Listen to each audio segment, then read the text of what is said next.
Camera ছিল না, Facebook, YouTube, Twitter কোনো কিছুই ছিল না। টানা লগ্ন করে তো আলেম ওনার সমান তখনকার যুগে কোনো আলেম ছিল না। ইমাম আহমদ ইবনে হাম্বলের যুগে ওনার চেয়ে বড় আলেম আর নাই। ইমাম শাফিঈ বলেন, আমার পরে ইমাম আহমদ ইবনে হাম্বলকে রেখে আসলাম, একজন বড় মাপের আলেম রাখলাম। জগৎ বিখ্যাত সারা দুনিয়ার ভিতরে শ্রেষ্ঠ আলেম ছিলেন ইমাম আহমদ ইবনে হাম্বল। উনি একবার দাওয়াতের মিশনে বহুদূর পথ চলে গেলেন।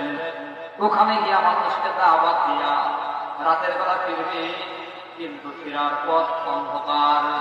চিন্তা করতেছে ঘুমের ভেতর, আমি ঘুমের সময়টা মসজিদের